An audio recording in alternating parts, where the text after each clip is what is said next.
So, first of all, a little bit of the history. First time Verkhovna Rada of Ukraine declared the intention of pan-European structures in July 93. After that, in June 45, we signed the partnership with and cooperation agreement with European Union, and it was the first agreement in European Union with Ukraine, and the ratification took almost 4 years, so it is when it entered into force only on March 98. After that, when it was so in 93, it began in 98. It was the first agreement. After that, we have the new government and signed the association of agreement when our president escaped from the country. It was Yanukovych Viktor, and on September 16, 94, Verkhovna Rada and the European Parliament ratified the document that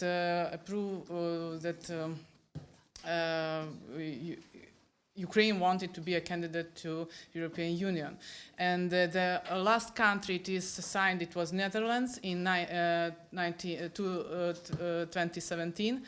And the agreement entered into force on September 1st, 2017.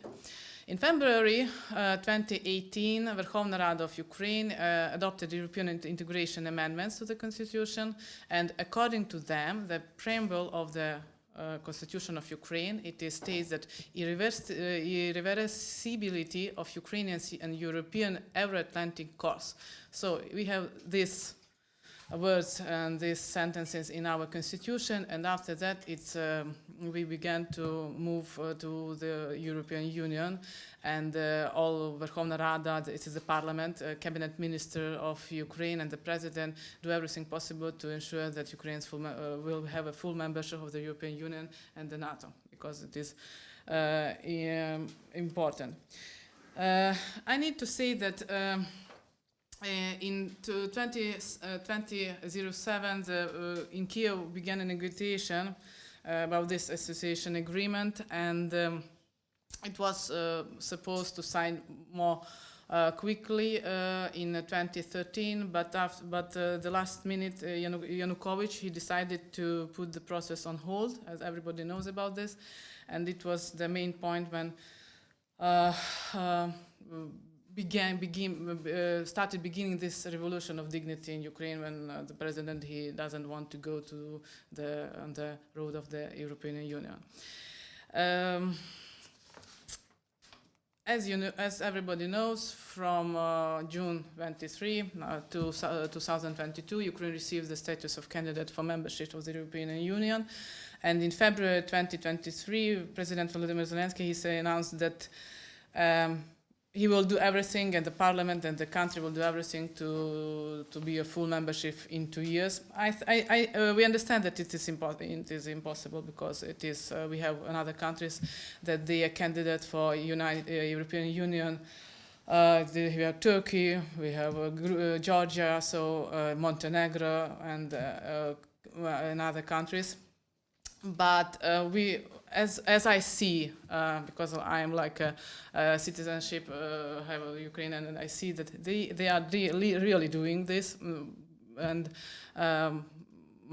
we have in the wartime in Ukraine, but everything is doing the parliament and the other organs of state law, state power is doing the best of in this case. So. However, most politicians say that the date is 2029. It's the most earlier date to be in the European Union. So, what is the conditions? As you see, we have 7 conditions to be a part of the European Union, and we need to do this all 7 conditions till. In these 2 years, as wish our president, and the first is reform the selection of judges of Constitutional Court, and it is done. Continue judicial reform, including integrity checks of members of the High Council Justice, and select candidates of the High Qualification Commission of Judges, and it is done in May. So they are really going in fast steps with this condition of European accession. And then continue the fight against corruption, and it is doing.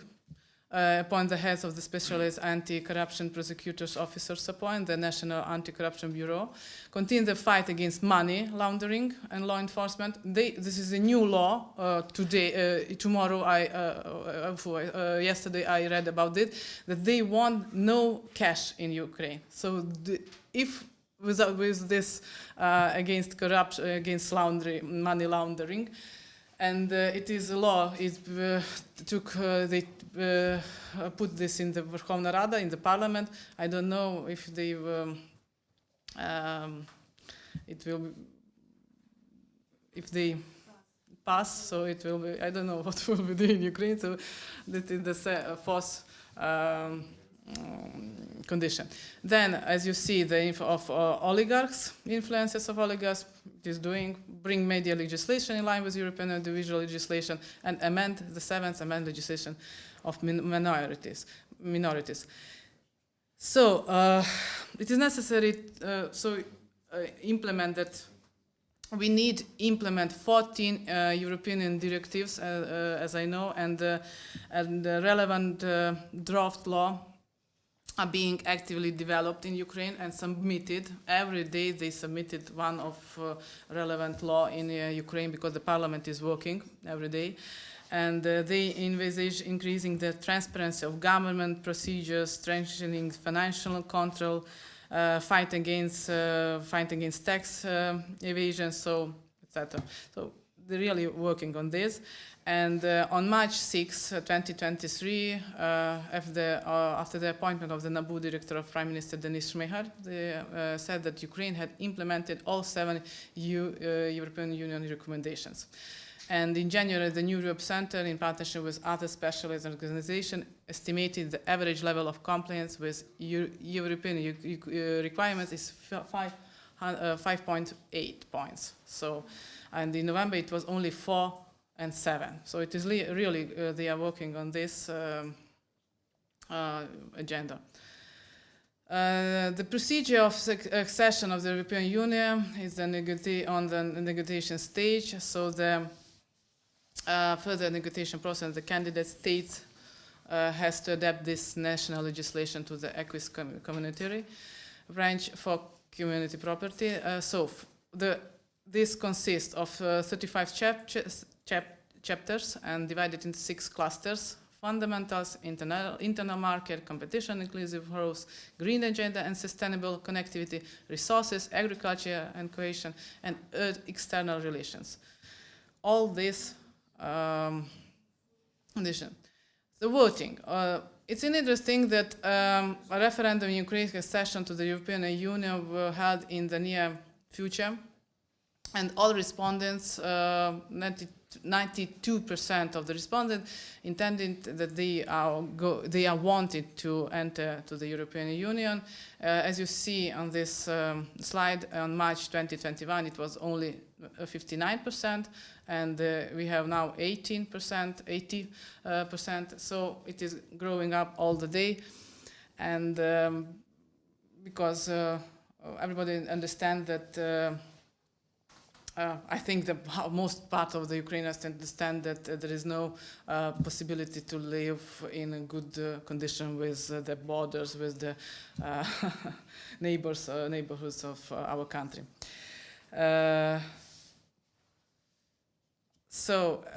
Respondents also highly evaluate the effectiveness of the country foreign policy in all areas. As you see, you can see this effective policy of strengths and relations with countries. 87%, 86% is the improving the international image of Ukraine, expanding the circle of allied countries that support Ukraine. So it is all more than 80% just now in 2023 of effectiveness of the countries of Ukraine's foreign policy. This 7 recommendations in a few words. The first is, as I said, it was about a reform of the Constitutional Court. It began in 13, as you see, 22. Verkhovna Rada adopted the law. It's on amendments of certain legislative acts of Ukraine on improving the procedure for selecting candidates for the position of judge of the Constitutional Court of Ukraine on a competitive basis. And the new law is the Constitutional Court of Ukraine we have, and after that, all judges was adopted to this Constitutional Court. So it is working now. The Constitutional Court is working in as a normal way, so without any restrictions. The second, we have about, so it is the judicial reform we have, because we have the ethics, it was on November we have also Ethics Council, which consists of Ukrainian international experts, and they are talking about how to make more effectively our judicial system, and this Ethics Council is helped to vote about these judges. Then the second, this is the Council of Justice we have, and it was, as I said, on June 1st, 2023. We have, it is working. 16 justice was elected, and so all this Council of Justice was completed.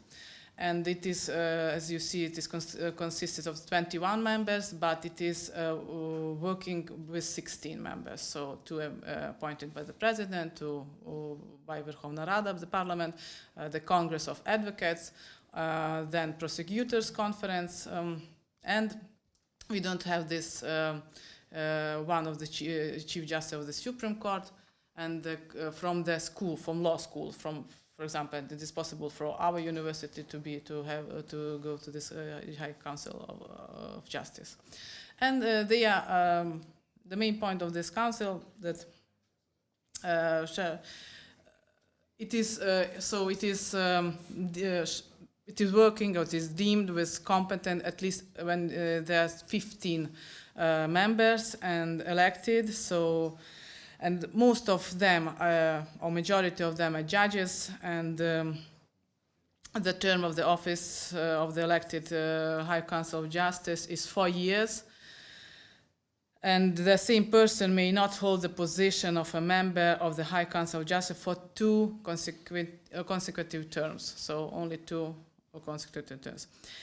And it is interesting that at 8th of June 23, the High Council of Justice was granted like observer status in the European Network of Justice Councils of the General Assembly of the European Network of the Justice Councils, and made a decision to grant observer status of our council or to the High Council of Justice. So it is a big thing, I think, that we had now. Then the High Qualification Commission, this is another organ of judges of Ukraine, and it was interviewed 46 judges for the position of the member.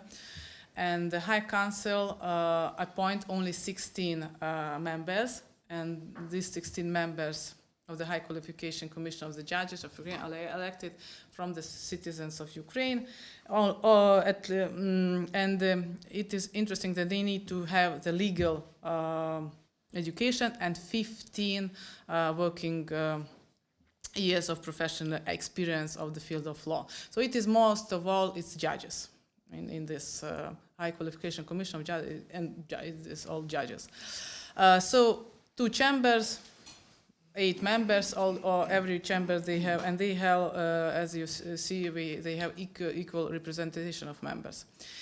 The member of this High Qualification Commission of Judges of Ukraine, also they appointed by Congress of Judges, by representatives of law schools or universities, and Kharkiv University, Kiev University, then the Congress of Advocates, the Ukrainian Parliament Commissioner for Human Rights, and the head of the State Judicial Administration of Ukraine. So, and they appointed these members of the High Qualification of Judges. The third point, the third obligation to Ukraine is fight against corruption. So what we do? We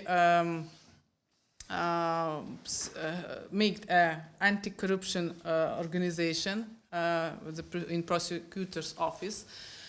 And on February 28, March 2nd, 2023, the Competition Commission held interviews to determine whether the candidates met the competence criteria. On March 4, the selection committee held a meeting to consider the 3 selected candidates to the position of NABU director. And then March of 6, it was Krivovnosov, and he is now a director of our NABU. And they are working very, very quickly. All judges, in all prosecutors are looking for. So I know that we imprisoned 2 judges now and 1 prosecutor. So it is really, they are really, I don't know, I can't say anything, but they are working and they did their job. So I think if the situation will the same, it will be possible to enter this to the European Union.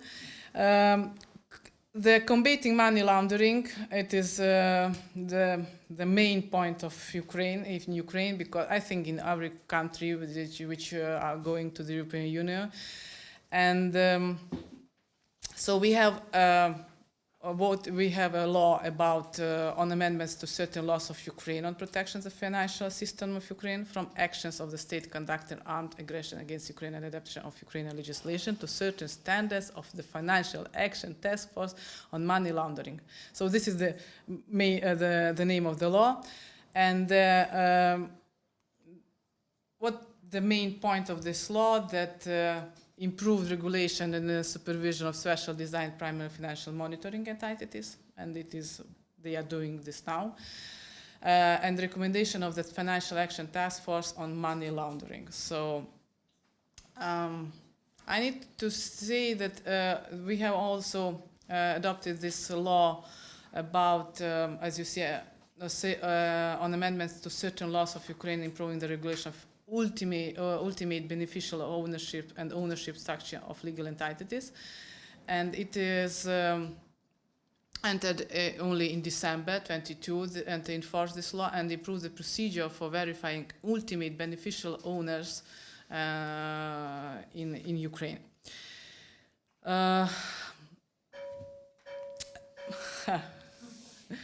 So, okay. This is the main number of draft law which was adopted. The reform of the law enforcement sector, it is beginning in 22. On January 11, 23, we have the meeting with the Prosecutor General to draft comprehensive strategic plan for the law enforcement reform was approved. Then we media reform, and we have a new law on media, and this guarantees independence of all the media regulator, and it is working. We really have independent media, if they want to be independent. When they do not want to, they need money, so they're not independent. So, but there's no the country that we cannot talk. We can talk about everything we want. But now it is we can talk. We cannot talk about the Russia that it is good that he invading to Ukraine. So this is impossible. Main innovation of the law. It's a lot, so it is about in all sectors of law. It is about the violations of law, of rights. It is armed aggression about the Russian Federation that is separates into separate block. So media, everything. And the last, what I want to say, that it is interesting that the minorities, because as you know, Transcarpathia has a lot of minorities, Lviv Oblast has a lot of minorities, because Poland, Moldova is the border of Ukraine, Hungary, Romania. So as you see, we have a new law on national minorities, was adopted in Ukraine in 22, and effective only now from July 1st, 23. And the main point of this, the rights and freedoms of persons belonging to the national minorities. And as I'm a representative of the national minorities, I think that it is the most democratic country for the national minorities is Ukraine, really. We can talk in what languages we want. We can go to, for example, to Hungarian school, to Slovak school, and nobody said nothing for us, to us. So I have no time. Okay, and also it is interesting that we have this. I don't know. Okay. So I understand. Thank you very much for your attention.